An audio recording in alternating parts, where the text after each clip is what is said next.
Avi and Jared look like your typical teenage boys. But when they were born borderline preemies and B strep positive, which means their immune systems were extremely compromised.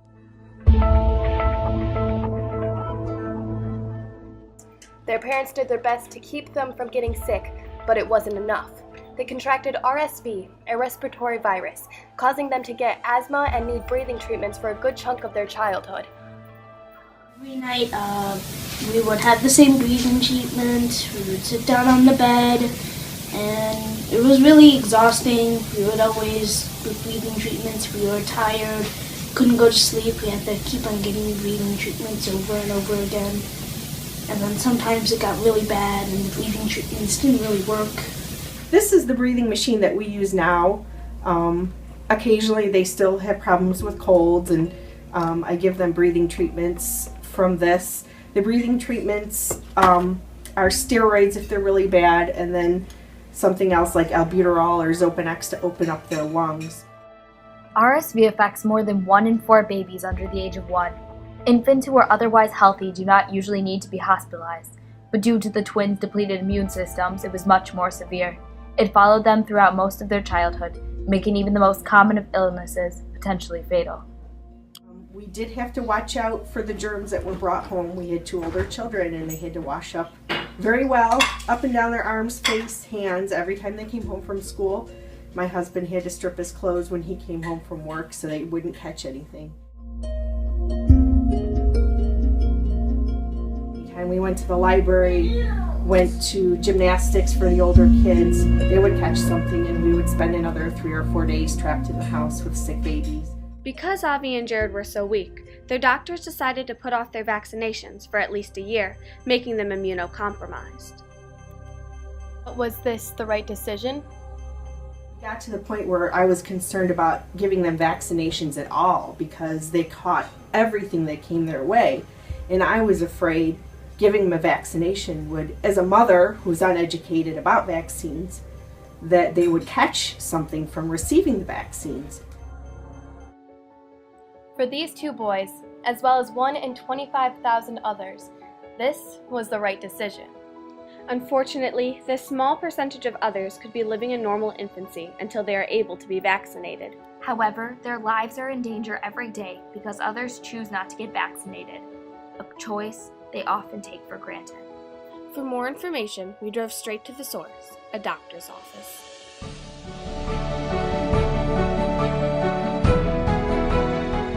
Things work by going ahead and giving a microbe or a type of pathogen that could be live or dead to a person, and that vaccine then goes ahead and causes our body to create an immune response. That immune response allows us to basically copy the image or copy the bacteria that or a memory of that bacteria, and then that allows us to fight it off in the future.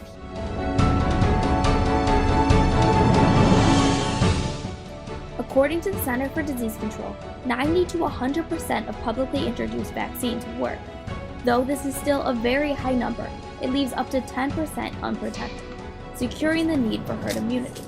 The more people vaccinated, the more likely we can protect that extra 10%. Herd immunity is also known as community immunity. And basically what we're doing is we are vaccinating or giving a medicine to the majority of the community. By doing it to the majority of the people, we are able to actually prevent disease for those who are the most at risk. So the most at risk people would be like your pregnant, your little babies, those who are real ill or elderly. Those are the people that you're trying to avoid from getting the disease.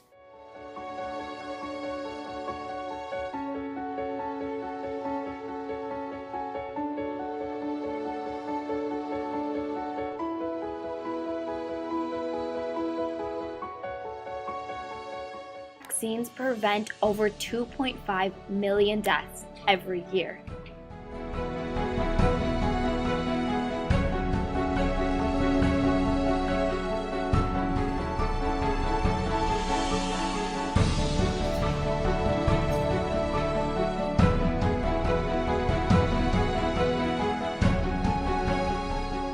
Well, my time as a student, when I started my core rotations, I started them in Miami, and my first rotation happened to be pediatrics. So I happened to encounter this a lot, and people were struggling with, am I going to do vaccines, am I not going to do vaccines? And the pediatrician was really pushing towards the vaccines.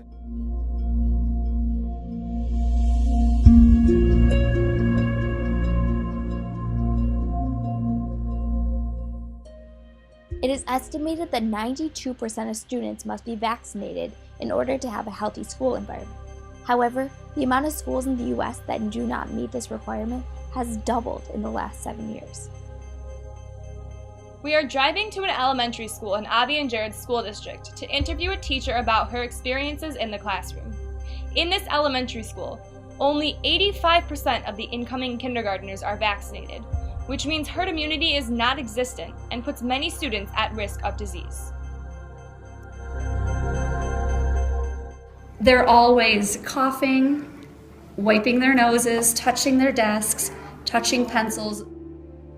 At the high school the boys will attend, Walled Lake Western, 11% of the students are not vaccinated.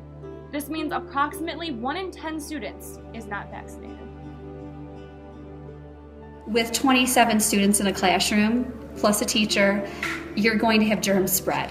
We'll wipe down desks, we'll wipe down chairs, we'll wipe down doorknobs, doing what we can to be proactive. And you hope that it's working in some regard, but we can't, realistically then we can't spend all day every day just cleaning and kids get sick. Parents send students to school sick.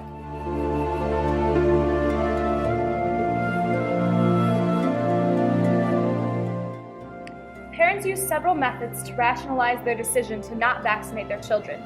78% believe that their children receive too many vaccinations. 70% think that vaccines are not beneficial to the health of their children. 63% say they fear that their child will get a serious disease from the vaccinations. I think the biggest question comes about with the concern for autism that happened a few years ago. And it continues to follow in the community, which, by the way, was proven wrong. 57% of parents who choose to not vaccinate their children fear that their child will get autism from the vaccines. But this is not the case. The hysteria was caused by a false study conducted by Dr. Wakefield in the late 1900s. In vaccines, there's a preservative, and that preservative called thimerosal is a very weak mercury compound, and there was a concern that that can cause autism. It was never proven. Despite the research done by scientists and medical professionals, many parents do not feel their child's doctor has their child's best interest at heart. This includes 5% of parents who choose to vaccinate their children and 33% of parents who choose to delay or not vaccinate their children. There's more chances of you dying from not getting an immunization than getting immunization.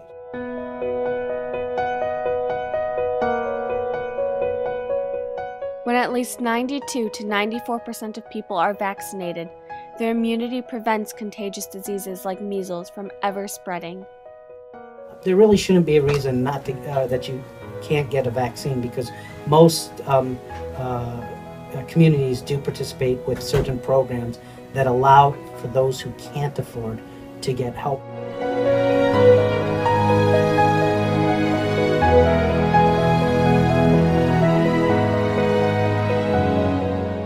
When they got to kindergarten, we decided to play catch up, or about a year before kindergarten. They got a lot of shots really quickly. And after kindergarten, first grade, they stopped getting sick so much, and their immune systems were strong and healthy, and now they get their vaccines on a regular basis.